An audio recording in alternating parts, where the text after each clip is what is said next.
मी police निरीक्षक कुंदन गावडे, प्रभारी अधिकारी सोलापूर पोलीस तालुका पोलीस ठाणे.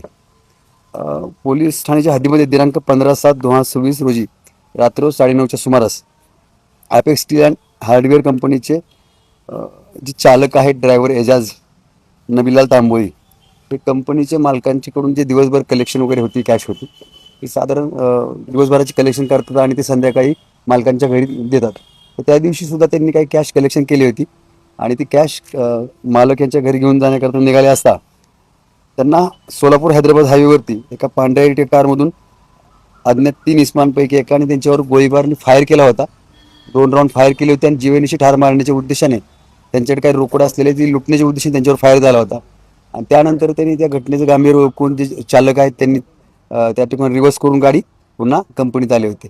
अशी घटना आम्हाला तात्काळ माहिती मिळाल्यानंतर आम्ही घटनास्थळी पोहोचलो होतो.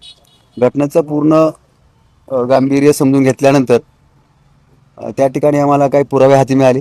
त्याच्या अनुषंगाने रात्रच गुन्हा दाखल झाला.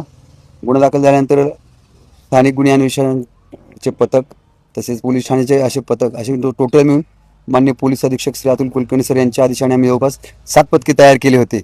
आणि पोलीस ठाण्याकडे जी पथके आहेत त्यांना त्याच दिवशी आम्हाला 24 तासाच्या आतमध्ये 4 आरोपी आम्हाला त्या घटनेतले प्रत्यक्षदर्शी जे सहभाग होते ते आम्हाला मिळाले होते.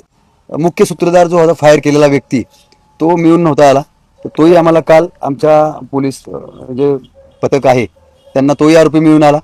त्याच्याकडून आम्ही गुन्ह्यात जे फायर करण्याकरता जे वेपन यूज केलं होतं वेपन सुद्धा आम्ही हस्तगत केलेलं आहे. आणि आतापर्यंत जवळपास आम्ही एकूण 8 आरोपी बरोबर 8 आरोपी आम्ही ह्या गुन्ह्यात अटक केले आहेत. त्यांच्याकडून गुन्ह्यात वापरलेलं वाहन इर्टिगा कार, 2 मोटरसायकल, 8 आरोपी, एक पिस्टल वेपन, त्यानंतर 70 सुद्धा त्यांनी जीवनिष्ठ ठार मारण्याच्या उद्देशाने तो हातात बाळगला होता. असं इथूनभूत साहित्य आम्ही त्यात हस्तगत आम्हाला यश मिळाले.